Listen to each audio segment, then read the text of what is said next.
تو مجھے میرے وہاں ایک دوست ہیں مکرم سیفی صاحب، انہوں نے مجھے شہاب بھائی کا نمبر دیا، وہ نوجوان جو پیدل آ رہا ہے مکہ مکرمہ کے لیے جا رہا ہے کیرلا سے مکہ مکرمہ، تو میں نے ان کو فون کیا، تو وہ راستے میں تھے، تو ان کے ایک دوست نے فون اٹھایا، تو انہوں نے کہا نماز کا وقت ہے، کسی ہوٹل میں رکے ہوئے ہیں، تو میں نے انہیں دعوت دی کہ پنجاب سے گزریں، آپ کا ہر قدم کے اوپر انشاءاللہ تعالیٰ استقبال ہوگا اس زمین کے اوپر، تو شاید آنے والے دنوں میں وہ ہم لوگوں کے درمیان سے گزریں گے۔ لیکن میں یوٹیوب پہ دیکھا کہ کئی مولویوں نے 2-3 باتیں کی، جی پیدل نہیں جانا چاہیے، یہ نہیں کرنا چاہیے۔ جو گھر سے مسجد تک نہیں جا سکتے وہ یہ بتا رہے ہیں کہ یہ نوجوان بیت اللہ تک جائے گا کہ نہیں جائے گا۔ مزے کی بات تو یہ ہے، جو اپنے گھر سے مسجد تک پیدل نہیں جا سکتے، جنہوں نے کچھ خود فن نہ کیا ہو، کوئی خود خدمت نہ انجام دی ہو۔ ہم نے تو جس دن پہلے دن سنا کہ ایک نوجوان کیرلا سے مکہ مکرمہ پیدل جائے گا، تو اسی دن سے روزانہ دعاؤں کا اہتمام ہے، کیونکہ وہ صرف بیت اللہ کی طرف نہیں جا رہا، اس کے ہر ایک قدم پر مسلمانوں کے جذبات اس کے ساتھ ہیں، لوگوں کی دعائیں اس کے ساتھ ہیں، لاکھوں کروڑوں ماؤں کا سہارا اس کے ساتھ ہے، اللہ کی رحمتیں اس پر برس رہی ہیں۔ اور خود محمد الرسول اللہ نے فرمایا کہ اگر مکہ مکرمہ سے کوئی پیدل حج کرتا ہے، ایک قدم کے اوپر 700 حرم کی نیکیاں اس بندے کو عطا کی جائیں گی۔ تم سے تو فتویٰ پوچھا ہی نہیں ہے جو فتویٰ دینے کے لیے تیار بیٹھے ہو۔ کتنے ائمہ ہیں، اٹھاؤ امام احمد بن حنبل رحمۃ اللہ علیہ کو، امام ابن تیمیہ کو، امام ابو حنیفہ کو، سیدنا حسن رضی اللہ تعالیٰ عنہ کو، کتنے بڑے بڑے لوگ ہیں جنہوں نے ساری زندگی بیت اللہ کا حج پیدل کیا۔ کتنی جماعتیں ہیں روز پیدل سفر کر رہی ہیں پوری دنیا کے اندر۔ دراصل بات یہ نہیں ہے، کئی یہ کہتے ہیں کہ نیت پتہ نہیں کیا ہے، نیتوں پر اللہ کا دار و مدار ہے۔ رسول اللہ نے فرمایا جس کی نیت اچھی ہوگی اس کا عمل قبول ہوگا، اور جن لوگوں کے عمل قبول ہوتے ہیں اللہ ان کی مدد فرماتے ہیں۔ وہ بندہ کل تک جس کو کوئی جانتا نہیں تھا، آج اس کے انتظار میں لاکھوں لوگ سڑکوں کے اوپر کھڑے ہوئے ہیں۔ صرف مسلمان ہی نہیں، اس ملک کے تمام لوگ، کیونکہ لوگ یہ سمجھتے ہیں اس بات کو اچھی طرح کہ جو بندہ اتنی دور سفر پہ اپنے رب کے گھر کی طرف پیدل جا رہا ہے، اس کے اندر اللہ تبارک و تعالیٰ نے ایمان کی دولت رکھی ہے۔ یہ اتنے عاشقان رسول اس لیے نکلے کیونکہ علامہ نے کہا نا کہ کی محمد سے وفا تو نے، کی محمد سے وفا تو نے، تو ہم تیرے ہیں، یہ جہاں چیز ہے کیا، لوح و قلم تیرے۔ جب بندہ اللہ کی طرف چلتا ہے تو کائنات کی ہر شے اس کی مدد کے لیے تیار ہو جاتی ہے۔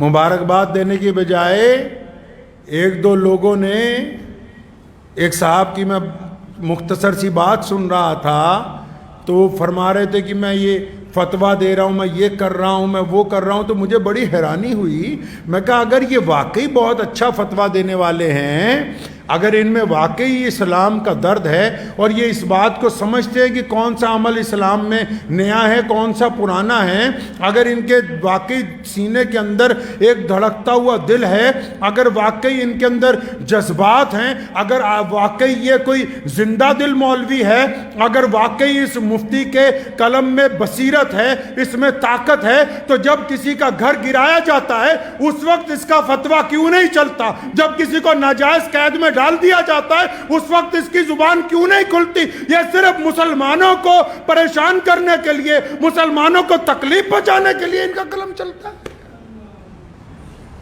ہاں اگر ان کا قلم اس وقت چلا ہوتا تو آج اس قلم کے آگے ہم سر خمے تسلیم کر دیتے، لیکن پتہ یہ لگا کہ ان کو حسد کی بیماری لگ گئی، حسد کی بیماری لگ گئی۔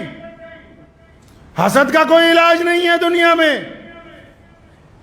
جو خود کچھ نہیں کر سکتے، یاد رکھیے گا زندگی میں آپ سب لوگ ہر نوجوان اس بات کو یاد رکھے، ہر بیٹی، ہر بڑا، ہر چھوٹا اس بات کو یاد رکھے، کیونکہ کئی لوگ ہر جگہ کچھ نہ کچھ لوگ ہوتے ہیں جو کسی نہ کسی کو پریشان کرتے ہیں، چاہے تعلیم میں، چاہے گھر میں، چاہے کاروبار میں، کوئی نہ کوئی لوگوں کا عادت ہوتی سارا دن فون کر کے، اچھا فلاں بندہ تیرے بارے میں یہ بات کہہ رہا تھا، فلاں بندہ تیرے بارے میں یہ بات کہہ رہا تھا۔ یاد رکھو، دل کی تختی پر لکھ کے لے جاؤ، جو خود کچھ نہیں کر سکتے وہ صرف تنقید کرتے ہیں، اور جو تنقید کرتے ہیں وہ اس بات کو مانتے ہیں کہ آپ ان سے آگے بڑھ گئے، یہ اس بات کو تسلیم کرتے ہیں۔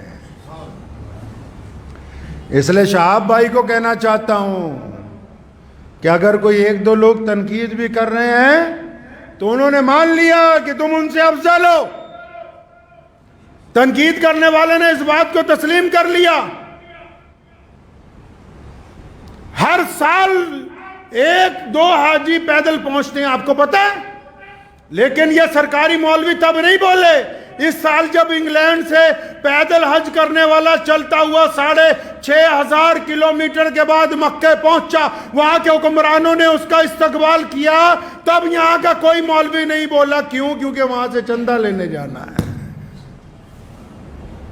پچھلے سال رشیا سے، کوہ قفقاز سے ہمارا ایک بہادر بھائی 13,500 کلومیٹر کا سفر کر کے بیت اللہ کے حج کے لیے پیدل گیا۔ یہ پہلی بار نہیں ایسا ہو رہا ہے۔